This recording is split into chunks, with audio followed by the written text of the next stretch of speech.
Hello everybody, welcome back to our YouTube channel, How Logical. In today's video, I'm gonna show you guys how to log into your Dudley Council Tax account. For this guys, what you need to do is open up any web browser as I have already opened the Google Chrome and bring up the search bar and type in Dudley Council Tax login and hit the enter. Make sure it takes you to the official link www.dudley.gov.uk. Click on that first link.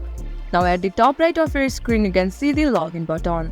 Just click on login button to log in it. It might take a while to load in. Now again you will be taken to the new interface which is the login page of Dudley. Now over here simply you need to enter your email address. Similarly enter your password over here. And once you click on sign in button you will be easily access your account. In case if you forgot your password just click on forgotten your password. Then you will be easily recover your password. In case if you don't have any account of Dudley, just click on register to create a new account.